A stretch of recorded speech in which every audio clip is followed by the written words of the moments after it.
शान्ति। ब्रह्मकुमारी ईश्वरीय विश्वविद्यालयको प्रस्तुति श्रीमद् भगवत गीता जीवनको एक शाश्वत गीत विषयक श्रृङ्खलामा यहाँहरू सबैलाई हार्दिक स्वागत गर्दछौँ। आज हामी यस श्रृङ्खला अन्तर्गत स्वधर्म र परधर्मको विषयमा चर्चा गर्नेछौँ। आदरणीय महानुभावहरू, श्रीमद् भगवत गीता पुरुषार्थ र परमार्थको शास्त्र हो। यो जीवन ग्रन्थ हो। यसले जीवन जिउने सर्वोत्कृष्ट कला सिकाउँदछ।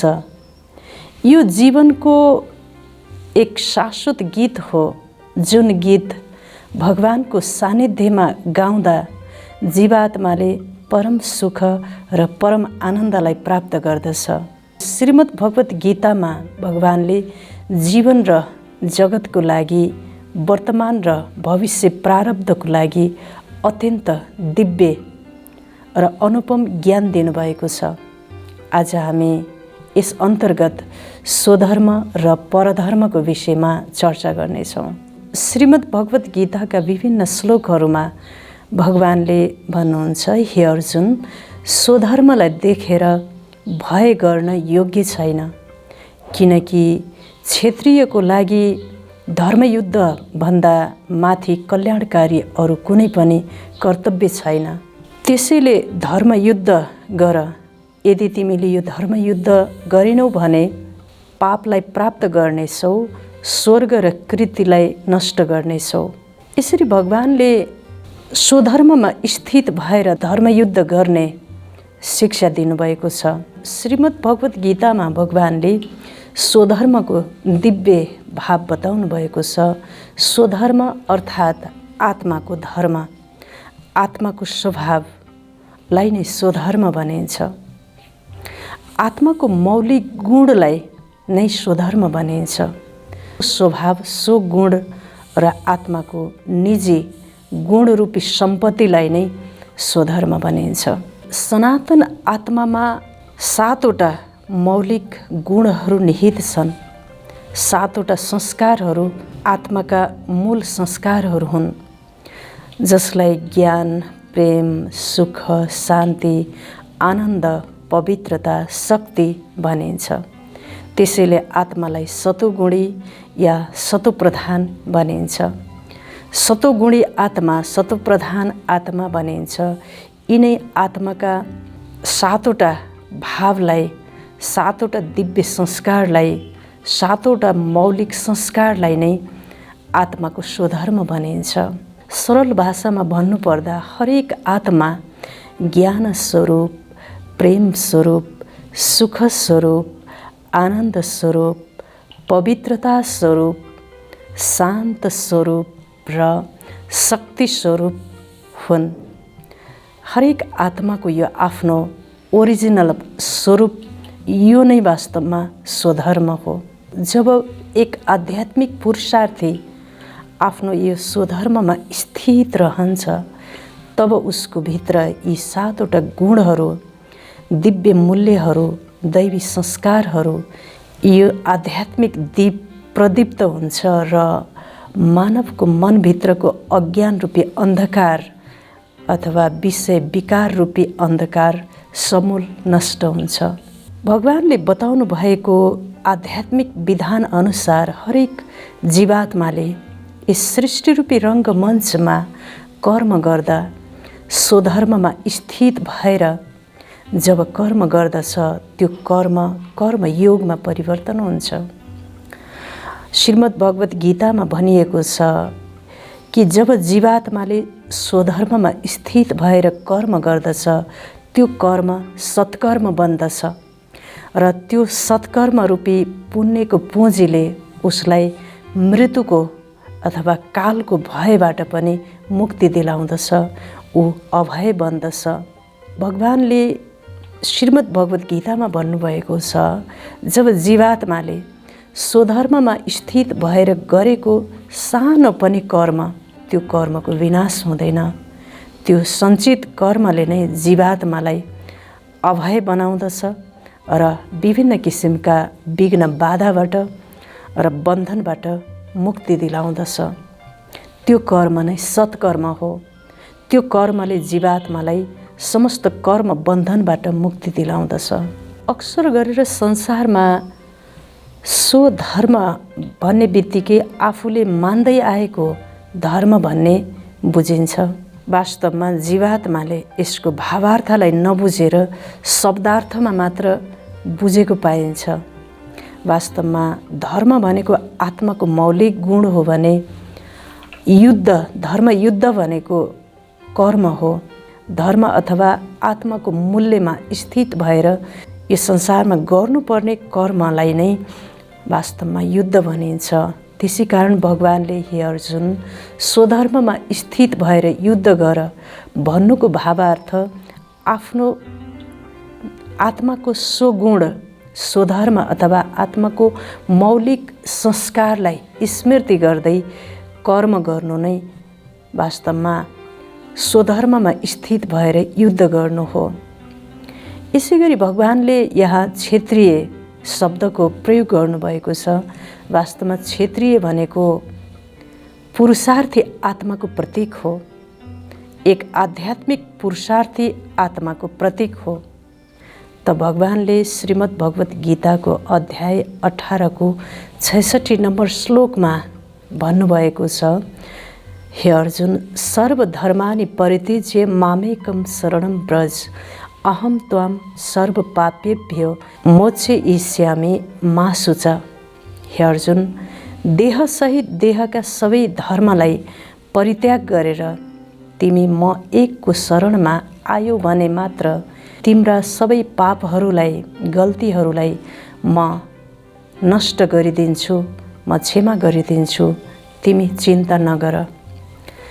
यसरी भगवानले भन्नुको भावार्थ के हो त भन्दा हिन्दू मुस्लिम सिख इसाई यी सबै देहका धर्महरू हुन्। यी शरीरका धर्म देहका धर्मलाई परित्याग गरेर तिमी आफूलाई आत्मा निश्चय गरेर म सर्वाधार सर्वशक्तिवान सर्वोपरि सर्वोच्च र सर्वको रचनाकार सर्वको पिता र सर्वको सहारा एक परमात्मा निराकारको शरणमा आयौ भने तिम्रा समस्त पूर्व जन्ममा गरिएका र यो जन्ममा गरिएका समस्त पापहरू म नष्ट गरिदिन्छु, तिमी चिन्ता नगर भनेर भगवानले बताउनु भएको छ। श्रीमद् भगवत गीतामा भगवानले स्वधर्मको साथसाथमा परधर्मको पनि व्याख्या गर्नुभएको छ। परधर्म भनेको शरीरको वास्तविकता अथवा देहको वास्तविकता हो। मरणशील क्षणभङ्गुर र परिवर्तनशील शरीरलाई सत्य ठान्नु वास्तविक ठान्नु र आफ्नो चेतनालाई शरीरमा नै केन्द्रित गर्नु, शरीरसँग केन्द्रित चेतनालाई नै वास्तवमा परधर्म भनिन्छ। स्वयंलाई देह ठान्नु र देहसँग सम्बन्धित पद पोजिसन पदार्थ र यो सांसारिक मान प्रतिष्ठामा नै आफ्नो चेतनालाई केन्द्रित गर्नु नै वास्तवमा देह अभिमान हो। भगवानले भन्नुभएको छ देह अभिमान नै सर्व कमजोरी र सर्व विकारहरूको जननी हो। जब जीवात्माले आफूलाई शरीर ठान्दछ र शरीरभित्रको दिव्य सत्य र सनातन सत्य चेतनाको विस्मृत हुन्छ तब देह अभिमानको उत्पत्ति हुन्छ र देह अभिमान नै सर्व विकारको जननी हो, जसले गर्दा काम क्रोध लोभ मोह अहङ्कारको उत्पत्ति हुन्छ र यी काम क्रोध लोभ मोह अहङ्कार रूपी दुश्मनले बारम्बार जीवात्मालाई मनमा आक्रमण गरिरहन्छन् र आघात पुर्याइरहन्छन्, जसले गर्दा जीवात्मालाई दुःख अशान्ति बेचैनी र शोक सन्तापको अनुभूति भइरहन्छ। यसरी जब जीवात्माले आफूलाई देह सम्झन्छ शरीर सम्झिन्छ आफ्नो चेतनालाई शरीर र शरीरसँग सम्बन्धित पद पोजिसन पदार्थ र शरीरले उपलब्ध गरेको चिजमा नै आफ्नो चेतनालाई केन्द्रित गर्दछ भने जीवात्माले यस्ता महावैरी दुश्मन काम, क्रोध, लोभ, मोह, अहङ्कार, ईर्ष्या, डाहा, निराशा, चिन्ता, बेचैनी जस्ता विकारहरूसँग प्रतिपल सामना गर्नुपर्ने हुन्छ। आत्माको सच्चा स्वधर्मलाई नबुझेर यिनै देहका धर्मको भेदमा आउनको कारणले नै आज संसारमा ठुला ठुला युद्धहरू भएका छन्, एक आपसमा मनमुटाव भएको छ। त्यसैले भगवानले भन्नुहुन्छ, हिन्दू, मुस्लिम, सिख, इसाई यी सबै देहका धर्म हुन्, जसले गर्दा देह अभिमान र अहङ्कार अथवा 5 विकारको जन्म हुन्छ, जसले गर्दा जीवन र जगत नारकीय बन्दछ।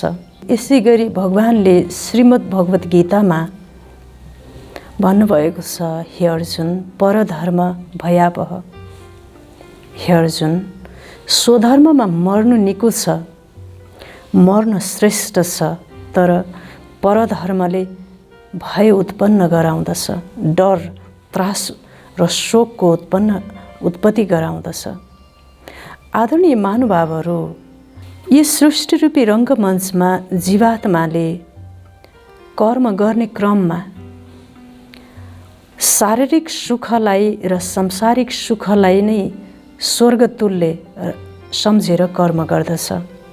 भोगकालमा जीवात्मा अन्धो भएर कर्म गर्दछ, पाप कर्म गर्दछ र जब जीवात्माको पाप कर्म सञ्चित हुँदै जान्छ र पाप कर्मको भोग गर्ने क्रममा जीवात्मालाई अत्यन्त पीडा, पश्चाताप, आत्मग्लानीको र भयङ्कर सन्तापको अनुभूति हुन्छ।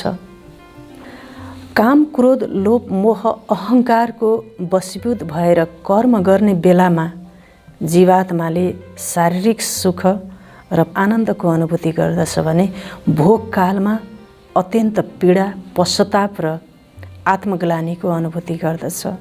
आदरणीय महानुभावहरू, जब जीवात्माले यी आत्माका एन्टी भ्यालुज अथवा नकारात्मक गुणहरूमा स्थित भएर कर्म गर्दछ, सोच्दछ, बोल्दछ, कर्म गर्दछ, तब जीवात्माको मनमा भय, डर, त्रास उत्पन्न हुन्छ। किनकि जीवात्मालाई थाहा हुन्छ मैले गरेको पाप कर्मले मलाई छोड्दैन, त्यसको स्मृतिले मात्र पनि उसलाई दुःख, दर्द र पीडाको अनुभूति गराउँदछ। त्यसैले भगवानले श्रीमद् भगवत गीतामा जीवनको पूर्वार्धमा नै जीवात्मा सजग भएर स्वधर्ममा स्थित भएर सोच्नुपर्ने, बोल्नुपर्ने र कर्म गर्नुपर्ने विधि र ज्ञान बताउनु भयो। तब नै पश्चाताप रहित जीवन हुनेछ र कालको भयबाट पनि मुक्ति प्राप्त गर्न सकिनेछ भनेर भगवानले बताउनु भएको छ। यी सूक्ष्म विकारहरूसँग लड्दा लड्दा एक आध्यात्मिक पुरुषार्थीले ती विकारहरूलाई जित्न नसकेर भगवानले दिएको आध्यात्मिक ज्ञान मार्गको बाटो नै उसले परित्याग गर्दछ र उसले विषय विकारको बाटो र भोग विलासको बाटो नै रोज्दछ। वास्तवमा यो सूक्ष्म भित्रको अन्तर्द्वन्द्व युद्धलाई नै धर्मयुद्ध भनेर भनिन्छ। यसरी एक आध्यात्मिक पुरुषार्थी सद्गुण र ज्ञान मार्गको बाटो छोडेर दुर्गुण, दुराचार र विषय विकारको बाटोमा ऊ अगाडि बढ्ने क्रममा यी विषय विकारलाई नै आफ्नो स्वजन र साथी सम्झेर उसले यस्ता अभिव्यक्तिहरू प्रस्तुत गर्दछ, म नरिसाइकन त बोल्नै सक्दिनँ, मोह भएन भने संसार कसरी चल्दछ र, कसैलाई आँखा टेढो गरेर हेरिएन भने उसले कहाँ टेर्छ र, चर्को बोलिएन भने कसैले पनि टेर्दैनन्, रिस देखाइएन भने बच्चा बच्चीले कहाँ टेर्दछन् र भन्ने जस्ता अभिव्यक्तिहरू प्रस्तुत गर्दै सोच्दै यी विषय विकारहरूलाई स्वजन र साथी बनाएर साथमा लिएर एक यात्री यस संसार रूपी यात्रामा यात्रा गर्दछ। यसैलाई नै श्रीमद् भगवत गीतामा अर्जुनले जब युद्धको मैदानमा आफ्ना स्वजनहरूलाई प्रतिद्वन्द्वीको रूपमा देख्नुहुन्छ तब उहाँको मनमा मोहको जागृति हुन्छ, तब उहाँको ओठ मुख सुक्दछ, उहाँको सम्पूर्ण शरीरको त्वचा जल्दछ, उहाँको गाण्डीव धनुष हातबाट तल गिर्दछ, शरीर शिथिल हुन्छ, मन र बुद्धि भड्किन्छ, बेचैनी हुन्छ, निराशा छाउँदछ, सारा संसार नै अन्धकारमय देख्नुहुन्छ र कर्म गर्न अथवा युद्ध गर्न पलायन भएर उहाँ कुँडा टेकेर बस्नुहुन्छ। वास्तवमा यो जीवात्माको आध्यात्मिक ज्ञान मार्गमा भगवानको आदेश अनुसार नचलेर विषय विकारको बाटोमा अथवा परधर्मको बाटोमा चल्नुको प्रतीक हो। अन्ततगत जीवात्मालाई पश्चाताप, शोक, दुःख, दर्द, बेचैनी र शोकाकुल र व्याकुल मनोदशालाई प्राप्त गर्दछ। यसरी भगवानले परधर्मबाट प्राप्त रिजल्टलाई अथवा परिणामलाई बताउनुहुन्छ। जीवनमा चारैतिरबाट विषम परिस्थितिहरू आए तापनि स्वधर्ममा स्थित भएर जो स्वधर्ममा स्थित रहन्छ वास्तवमा ऊ नै सच्चा पुरुषार्थी हो। आत्माको मौलिक गुण अथवा स्वधर्ममा स्थित हुनाले जीवात्मालाई सच्चा सुख शान्तिको अनुभूति हुन्छ। वास्तवमा स्वधर्मले नै जीवात्मालाई रक्षा गर्दछ। स्वधर्मले नै जीवात्मालाई मुक्ति तथा जीवन मुक्तिको मार्ग बताउँदछ। आत्माको गुणमा स्थित भएर कर्म गर्दा गुणले भगवानको नजिक लैजान्छ भने अवगुणले भगवानबाट हामीलाई टाढा पुर्याउँदछ। त्यसैले वर्तमान समय परमपिता परमात्मा ज्योतिर्बिन्दु निराकार शिव भगवान यो सृष्टिमा अवतरित भएर गुणका सागर शिव बाबाले हामी आत्मालाई गुणवान बनाउनको लागि भगवानले भन्नुभएको छ, तिमी शान्त स्वरूप आत्मा हौ, पवित्र स्वरूप आत्मा हौ, आनन्द स्वरूप आत्मा हौ। जस्तो म गुणको सागर छु त्यस्तै तिमी पनि मास्टर सागर हौ भनेर स्वयं परमात्मा शिव बाबाले भगवानले हाम्रो अन्तर्निहित स्वधर्म रूपी गुणको जागृत गराइरहनु भएको छ। त्यसैले जति हामीले यी गुणहरू आत्मिक मूल्यहरूको सोमानहरूको स्मृति गर्दछौँ त्यति मात्रामा यी स्वधर्म रूपी सद्गुणहरू हाम्रो आत्मामा प्रदीप्त हुन्छन् र हामीले जीवनमा सच्चा सुख, आनन्द र सच्चा स्वतन्त्रतालाई प्राप्त गर्दछौँ। जीवनमा सफलता प्राप्त गर्नको लागि सफलताको विषयमा सोच्नु पर्दछ। शान्ति प्राप्त गर्न शान्तिको विषयमा, खुसी प्राप्त गर्न खुसीको विषयमा, आनन्द प्राप्त गर्न आनन्दको विषयमा यो सातवटा जो आत्माको मौलिक गुण रूपी स्वधर्म छ यो स्वधर्ममा स्थित भएर यिनको चिन्तन गर्दा यो चिन्तनबाट आत्माको यी गुणहरूको ऊर्जा बढ्दै जान्छ र हामी आत्मा भगवान समान बन्दछौँ। त्यसैले परमात्मा शिव बाबाले वर्तमान समयमा हे जीवात्मा, यदि तिमी यो गुणमा स्थित भएर बोल्छौ, गर्छौ, सोच्दछौ भने यो नै सत्कर्म हो, यो नै श्रेष्ठ कर्म हो, यो नै पुण्य कर्म हो। यो सत्कर्म रूपी पुण्य कर्मले तिमीलाई मृत्युको भयबाट बचाउँदछ। आज संसारमा महाभय छाइरहेको छ।